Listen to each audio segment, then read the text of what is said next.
नमस्कार दोस्तों, दूरदृष्टि इसके प्लेटफॉर्म में आपका स्वागत है। ये यूपीएससी यानी कि आईएएस का पेपर जीएस 1 पेपर है 2021 का। तो आप इसे देखकर कहीं न कहीं आप अपने आंसर को एनरिच कर सकते हो, आप उसको अच्छे से इफ़ेक्टिव कर सकते हो प्रेजेंटेशन को। और किस तरह से लिखना है, क्या करना है वो आप देख सकते हो। पीडीएफ मैं टेलीग्राम चैनल के लिंक मैं आपको अपलोड कर दिया है, तो आप उस शेयर कर दिया है, तो आप उसको तो वहाँ से देख सकते हो। पर आप चाहते हो कि मेरा मोटिवेशन बना रहे और मैं और अच्छी अच्छी कॉपी डिफरेंट डिफरेंट ज़्यादा से ज़्यादा लेके आऊँ, तो आप प्लीज़ चैनल को शेयर करो, सब्सक्राइब करो, लाइक करो। और कुछ अगर इन्फॉर्मेशन देनी है या कुछ सजेशन देना है तो प्लीज़ कमेंट सेक्शन में आप कमेंट करो। देखिए, अब देखते हैं इस कॉपी को कि इसमें क्वेश्चन नंबर 1 है कि भक्ति और साहित्य की प्रवृत्ति का मूल्यांकन करते हुए भारतीय संस्कृति के में इसके योगदान का निर्धारण करें। तो योगदान का जो है वो निर्धारण के लिए भक्ति और साहित्य की प्रवृत्तियों को देखना है। तो हम पहले ये बता देंगे कि भक्ति साहित्य जो है उसकी रचना कब से कब हुई थी और कौन कौन थे उसमें। उसके बाद भक्त साहित्य की प्रवृत्ति क्या थी, आप ये देख सकते हो। प्रवृत्ति के बाद आप कि क्या इसमें डिफरेंस था और पॉइंट वाइज कैसे आप करोगे, आप ये देख लेना। और फिर उसके बाद कंक्लूड आप एक कर सकते हो कि इस प्रकार भक्ति साहित्य में साहित्य के नए नए रूप पेश किए गए, इस तरह से आप कर सकते हो। इस तरह के नेक्स्ट क्वेश्चन हिस्ट्री से रिलेटेड था, वो कल्चर से रिलेटेड था। फर्स्ट क्वेश्चन इंडियन कल्चर से। और सेकंड क्वेश्चन है वो यंग भारत में श्रम समाज के विशेष संदर्भ में श्रम समाज के विशेष संदर्भ में सामाजिक आर्थिक सामाजिक जो सुधार हुए थे, अंग्रेजों के उत्थान और विकास को रेखांकित करना है।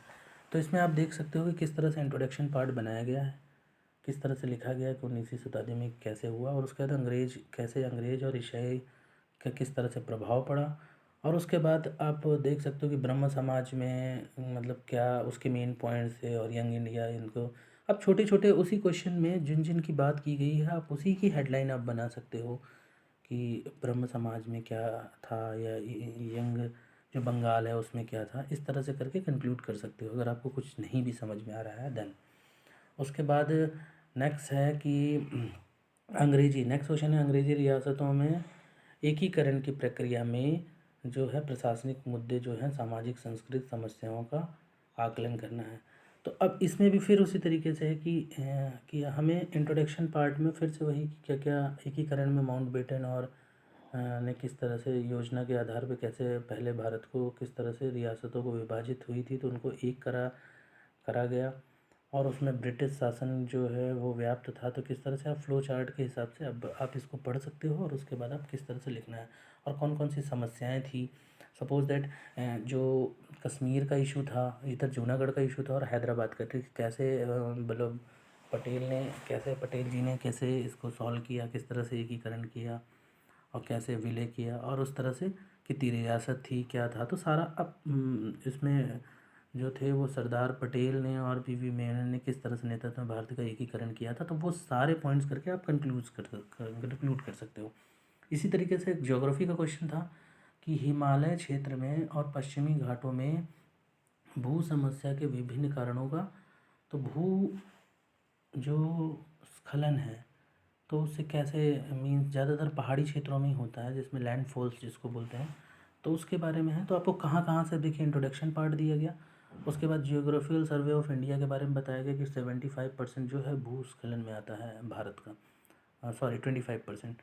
तो ये बात कही गई। उसके कौन कौन से एरिया हैं, देखो जहाँ जहाँ पर जैसे पीक है ये है हिमालय और ये है, तो उसके बारे में बोला गया कि ये है। कारण कौन कौन से हैं वो बताया गया, सब पॉइंट वाइज और फिगर बनाते हुए, और देन कंक्लूजन।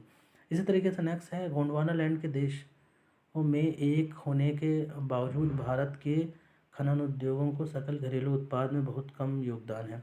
तो मैन्युफैक्चरिंग सेक्टर हमारा काम है चाइना का बहुत ज़्यादा है, हम जानते हैं। तो उसके रीज़न बताया गया। तो देन इंट्रोडक्शन आप इसको रीड करोगे तो बहुत अच्छे से आपको पता चल जाएगा किस तरह से प्रेजेंट करना है, और डायग्राम इस तरह से बना सकते हो। अब यहाँ पे ब्लैक पेन का भी यूज़ कर सकते हो जैसे डायग्राम में बनाया गया है, और ज़्यादा इफेक्टिव कर सकते हो। देन कंक्लूजन इसी तरीके से जो ज्वालामुखी विस्फोट से जो घटनाएं होती हैं उसका आलोचनात्मक करते हुए पर्यावरण पर इसके प्रभाव।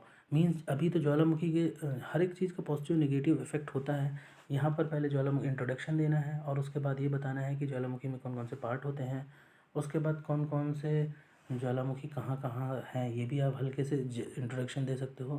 पर इसका मेन हमें जो लिखना है वो मत भूलना है, वो ये है कि वैसे तो हमने डायग्राम में ये भी बता दिया कि कहाँ कहाँ है।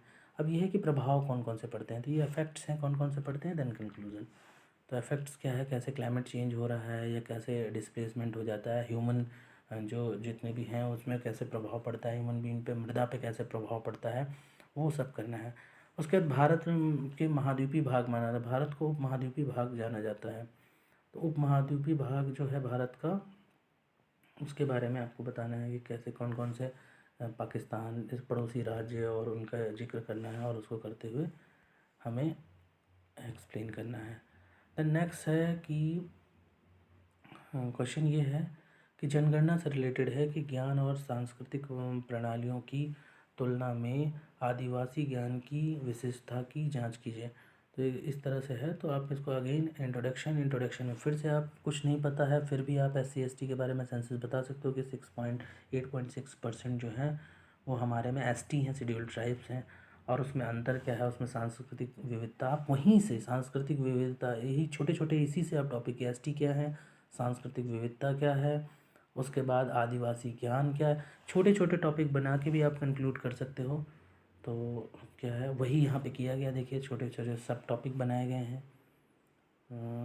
पर्यावरणीय ज्ञान, एकता की व्याप्ति, सामाजिक विविधताएँ, तो इस तरह करके कंक्लूड कर दिया गया। अब देखिए भारत में महिलाओं का सशक्तिकरण की प्रक्रिया में इकोनॉमिक की भूमिका क्या है, मीन्स में तो इसमें यह है कि अब ये आप देखिए गिग इकोनॉमी, तो इसमें यह है कि आप फिर से इंट्रोडक्शन आपको देना है, कौन कौन से भूमिका है वो आपको बताना है, उसके बाद क्या उपाय है वो आपको बताना है, बाधाओं की मुक्ति कैसे होगी और इस तरह से कैसे हटा जा सकता है ये बताना है। हाँ, नेक्स्ट है जैसे कि नरमपंथी की भूमिका में किस सीमा तक, नेक्स्ट क्वेश्चन है जैसे ये है असहयोग आंदोलन और सविनय अवज्ञा आंदोलन के दौरान गांधी के रचनात्मक कार्यक्रमों को स्पष्ट कीजिए। तो अब हमें पहले तो इंट्रोडक्शन देना है कि वो कितने थर्ड स्टेज में आए हुए थे, तृतीय काल में, एक तरह से तृतीय युग था।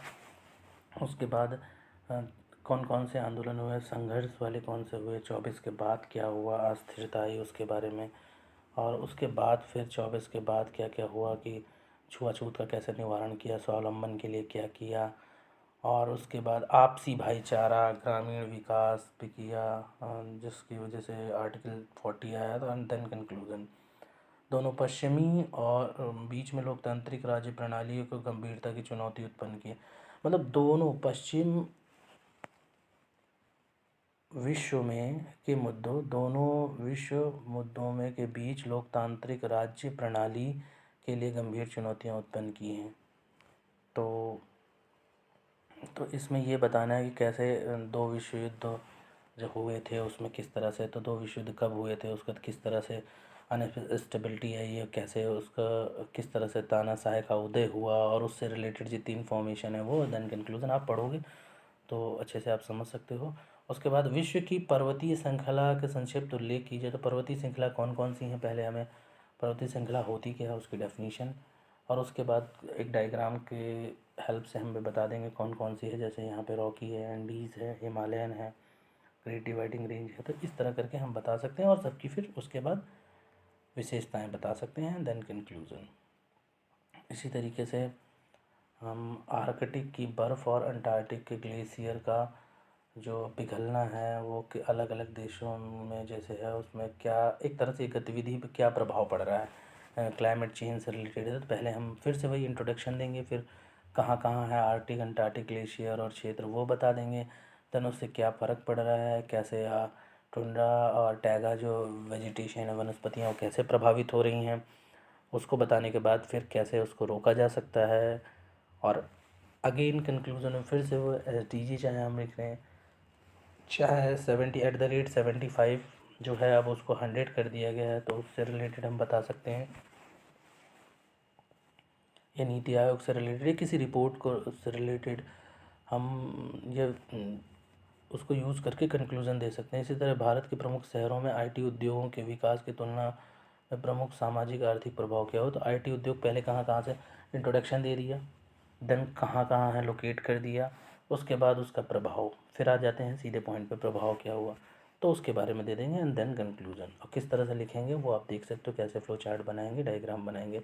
इसी तरीके से जनसंख्या से रिलेटेड जो क्वेश्चन है उसमें क्या प्रभाव है, कैसा है, तो उसको भी विश्व में खनिज तेल के उदयमान वितरण के बहुआयामी प्रभावों का विवेचन कीजिए। तो कहाँ कहाँ से, पहले तो खनिज तेल जो है वो अर्थव्यवस्था की रीढ़ है, ऐसे करके आप इंट्रोडक्शन दे सकते हो। उसके बाद आप बता सकते हो कहाँ कहाँ हैं, कौन कौन से कंट्री है, शीर्ष उत्पादक कौन कौन से हैं, ये जैसे ये एरिया हो गया, ये एरिया हो गया, यहाँ पे वेनेजुएला हो गया।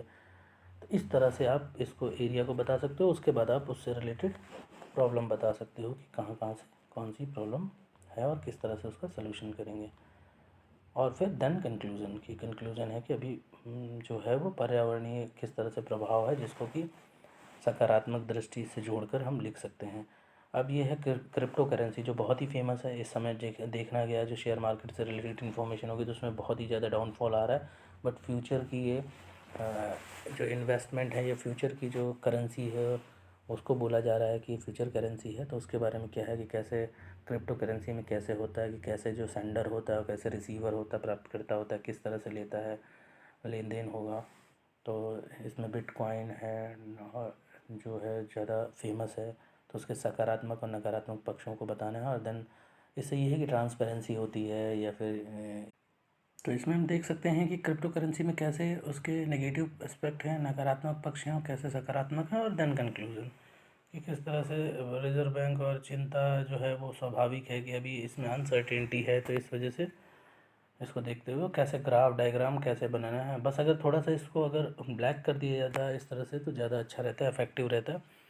अदरवाइज नेक्स्ट क्वेश्चन है जैसे भारतीय सामाजिक परंपरा मूल्यों में निरंतरता कैसे बनाए रखा है। और मतलब एक तरह से ये है कि किस तरह से विविधता में एकता वाला है, तो ये है कैसे है। तो आप पहले बताएंगे कि भारतीय जो मूल्य हैं वो कौन कौन से हैं और किस तरह से फिर निरंतरता बनाई हुई है उसके बारे में आपको बनाना है, कि तर्क देना है कि किस तरह से तर्क है कि डिफरेंट डिफरेंट जाति, समुदाय और धर्म, व्यवसाय, प्रजाति के होने के बावजूद भी किस तरह से एकता बना रखा है, कैसे डिफरेंट वसुधैव कुटुंबकम की कैसे भावना है यहाँ पर भारतीयों में।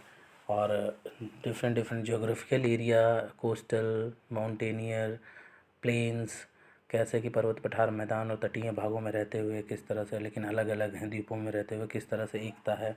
तो ये करते हुए आपको एकीकरण के बारे में देना है। तो इस तरह से ये फर्स्ट पेपर है, आप इसको देखिए। और पीडीएफ को भी इसको देखिए, आपकी किस पीडीएफ में आप अच्छे से देख सकते हो। और नेक्स्ट आपके कॉपी फिर से मैं आंसर राइटिंग कॉपी के साथ आपके सामने फिर से उपस्थित होऊंगा। तब तक के लिए धन्यवाद। जय हिंद।